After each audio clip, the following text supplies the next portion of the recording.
This is how you take apart the hummingbird feeder so you can clean it.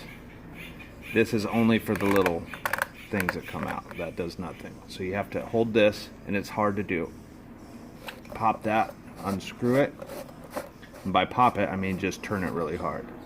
Because if you look inside at the threads, you find it.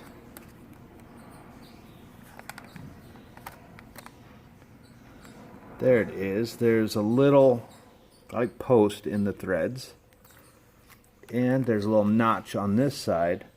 So when you screw that down, see if we can get focus on there. There we go. There's a little notch. So when those two mate, it locks in there. Once you screw that down, you'll hear it click. That makes it hard to ouch. Sharp. Hard to get off. So you want to take that to clean this off because you get all this old goop from the old hummingbird food. That's it.